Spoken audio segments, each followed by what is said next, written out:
Oke, taib. Bismillahirrahmanirrahim. Assalamualaikum warahmatullahi wabarakatuh. Innalhamdulillahilladzi nasta'inuna billahi wa natawakkalu 'alallahi wa la haula wa la quwwata illa billahil aliyyil azim. Asyhadu an la ilaha illallah wahdahu la syarikalah wa asyhadu anna Muhammadan abduhu wa rasulullah nabiyya ba'da. Taib. Barakallahu lakum jami'an. Semoga Allah ciptakan keberkahan buat kita.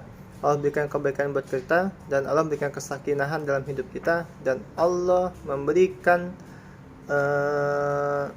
jalan-jalan kebaikan kelak di masa depan yang kita miliki insyaallah. Sekali lagi barakallahu lakum jami'an. Semoga Allah berikan keberkahan buat kita.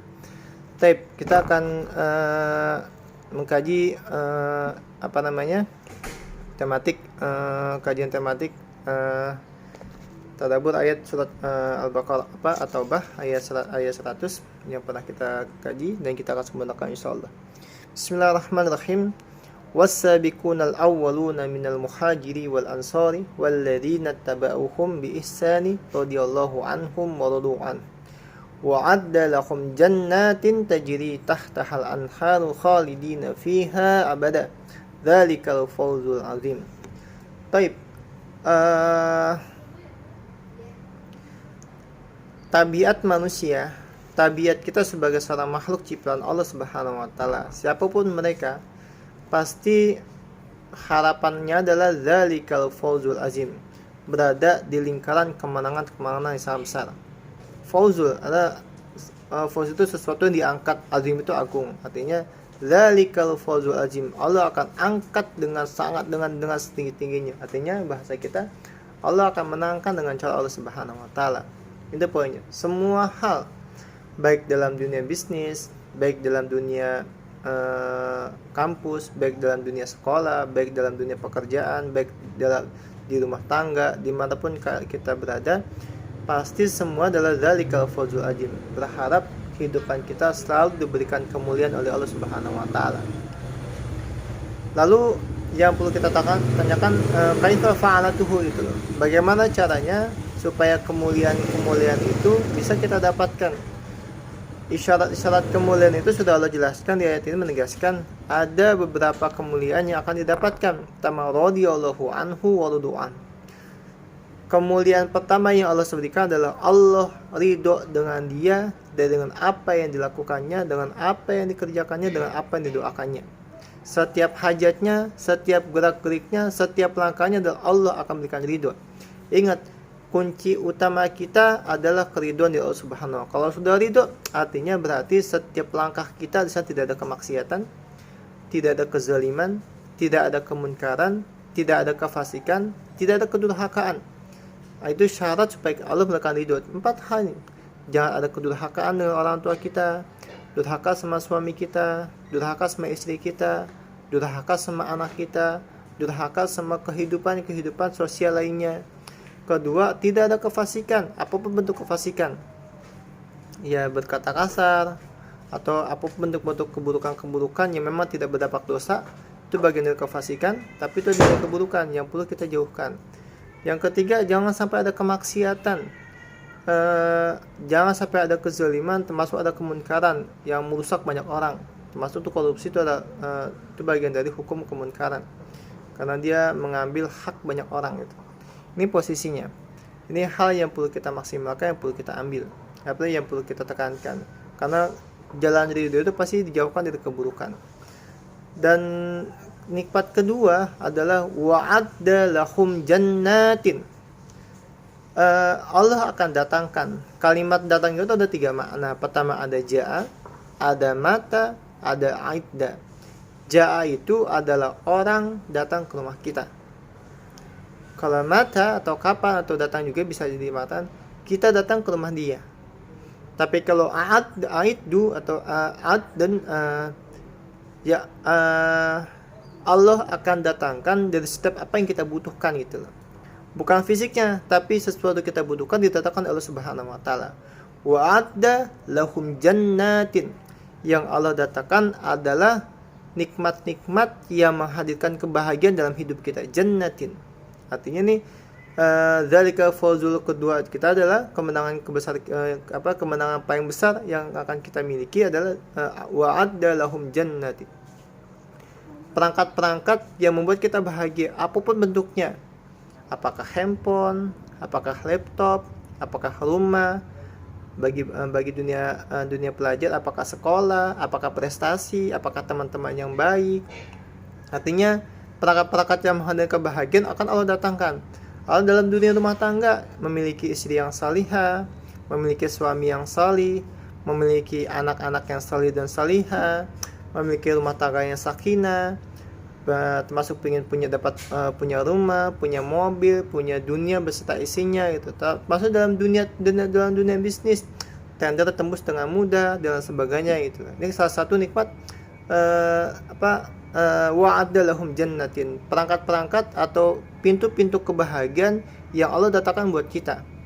Ini kemenangan kedua yang akan didapatkan bagi mereka yang Allah memberikan jalannya. Nikmat ketiga adalah tajri tahtahal gitu. Tajri itu adalah makna tajir, sesuatu yang bisa melapangkan kita, sesuatu yang bisa menghadirkan rezeki buat kita. Tapi tahtahal, bahasa kasarnya adalah dunia yang kita miliki adalah kita tahta, kita injak, mudah kita hinakan. Artinya bukan dunia menghinakan kita, tapi kita bisa menghinakan dunia. Karena dunia bisa kita genggam, tidak terikat dengan hati kita. Kapanpun kita ingin buang dunia itu mudah. Kalau dunia sudah terikat dengan hati kita, artinya semua perkara-perkara kehidupan kita malah berorientasi pada dunia. Ini bahaya. Ya, kita bekerja, punya uang, sibuk buat bayar rumah, sibuk buat bayar mobil, sibuk buat bayar motor, sibuk buat bayar cicilan. Tapi kita nggak pernah sibuk nabung buat umroh, buat haji, buat menjadi donatur para penghafal Al-Quran, menjadi donatur para asatid, menjadi donatur untuk kemaslahatan dakwah atau kemaslahatan agama dengan baik. Artinya jangan sampai dunia itu menggenggam kita atau menghinakan kita gitu loh. Yang akibatkan kita sibuk tolong-mamin dengan dunia beserta isinya. Dan artinya nikmat berikutnya yang Allah berikan adalah tajri tahtahal gitu. Artinya dunia bisa kita kendalikan. Dan nikmat berikut adalah naharun. Artinya dunia itu Allah berikan mengalir terus gitu loh. Hari ini punya uang 1 juta, besok 1 juta, besok 1 juta, besok 2 juta, dan seterusnya berikutnya. Artinya rizki yang Allah sampaikan kepada kita tuh gak akan pernah tertutup, gak akan pernah terputus. Allah memberikan kita kenikmatan terus sampai Allah takdirkan kita wafat gitu. Ini salah satu nikmat yang Allah berikan. Dan berikutnya adalah khalidina fiha abadan. Dan nikmat-nikmat itu yang Allah sampaikan, khalidina fiha abadan. Allah memberikan semuanya tanpa terputus, tanpa tertunda, tanpa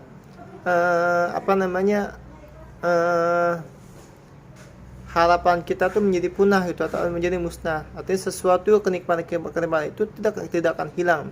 Hari ini kita punya handphone, besok kan punya handphone, artinya handphone kita nggak akan pernah hilang, nggak akan pernah rusak gitu, bahasa kasarnya seperti itu ya.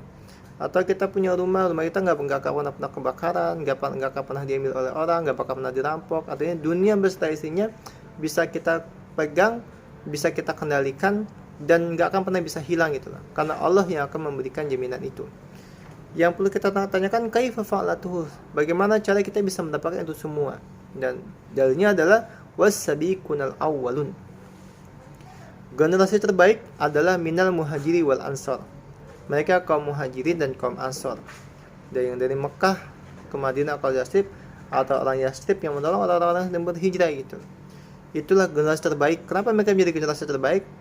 Ya lihat para sahabat. Kalau kita baca sirah Nabawiyah, lihat kehidupan mereka.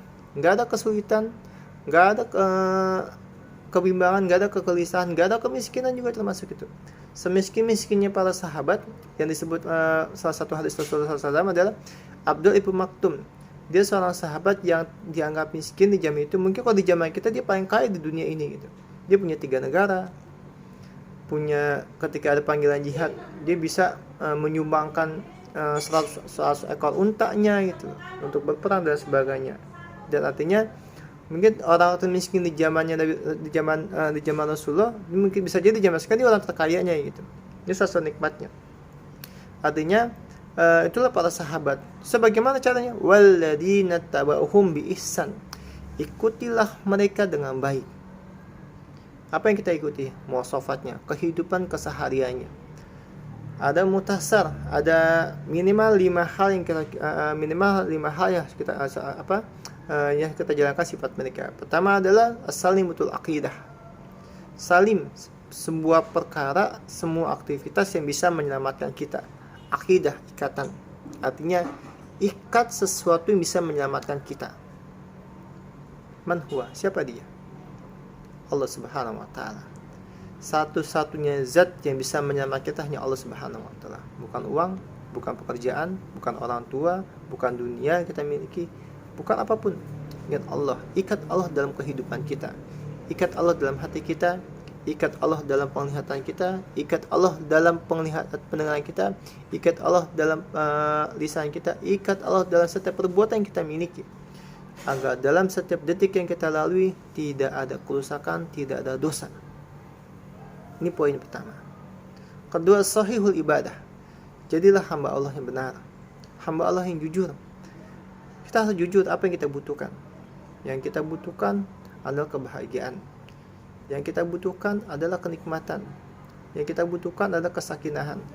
Saat kita jujur dengan kebutuhan kita, maka pastikan jalan-jalan yang menghadirkan kebahagiaan kita laksanakan. Apa itu? Al-ibadallah. Jadilah hamba Allah. Yang menghadirkan rezeki itu apa? Oh duha, oh sedekah, oh Al-Quran, oh berbakti sama orang tua, oh silaturahim, memaafkan kesalahan orang lain, atau lain sebagainya gitu. Artinya semua perangkat-perangkat ibadah dia yang bisa menjamin hidup kita bahagia. Ini kondisinya. Ketiga adalah matinul khuluq. Matin itu kemuliaan. Khuluq itu adalah kebiasaan kehidupan kita. Sifat ketiga para sahabat yang perlu kita kita laksanakan adalah matinul khuluq. Jadikan setiap apa yang kita laksanakan, kebiasaan hidup kita, mutabah yaumiyah kita adalah matinun, selalu menghadirkan kemuliaan. Selalu menghadirkan kemuliaan. Muliakan orang tua, muliakan istri, muliakan anak, muliakan tetangga, muliakan siapapun yang kita lihat. Kalau kita lihat para sahabat-sahabat Nabi, kalau ketemu orang lain, kalimat cuma satu, mendoakan, baik itu dikenal ataupun tidak dikenal. Matinul khuluq itu sangat mulia sekali. Keempat, qadirun al-kasbih. Tidak bersandar dengan makhluk, tidak bersandar dengan dunia. Sandaran kita hanya Allah Subhanahu wa taala. Artinya jangan sampai menghinakan diri kita dengan dunia. Kalau menghinakan diri kita di hadapan Allah aja gitu. Jadinya kita nggak mengandalkan orang lain dari setiap apa yang kita kerjakan. Apapun bentuknya, baik itu dalam dunia organisasi, ya kerjakan sesuai dengan job desk-nya masing-masing. Jadi tidak bersandarkan kepada orang lain, tidak saling mengandalkan satu sama lain. Kerjakan dengan totalitas, kerjakan dengan profesional, kerjakan dengan itqan gitu dalam keadaan fikih. Dan terakhir yang kelima adalah nafyun ala ghairihi. Bermanfaatlah dengan orang lain. Makanya yang perlu kita tegaskan, kalau kita nggak mampu menjadi orang yang menghadirkan kebaikan buat orang lain, minimal doa kita mampu mendoakan untuk orang lain, baik yang kita kenal ataupun tidak kita kenal. Ingat, jika diri kita nggak mampu untuk menjadi makhluk yang bisa bermanfaat dengan orang lain, minimal doa kita mampu memberikan kebaikan buat orang lain. Barakallahu lakum jami'an. Ini singkat tentang muwasafat. Ada sifat-sifat orang yang diselamatkan adalah Subhanahu wa taala. Sekali lagi semoga Allah berikan kebaikan, Allah berikan keberkahan. Barakallahu lakum jami'an. Subhanakallahumma wa bihamdika asyhadu an la ilaha illa anta, nastaghfiruka wa atubu ilaik. Assalamualaikum warahmatullahi wabarakatuh.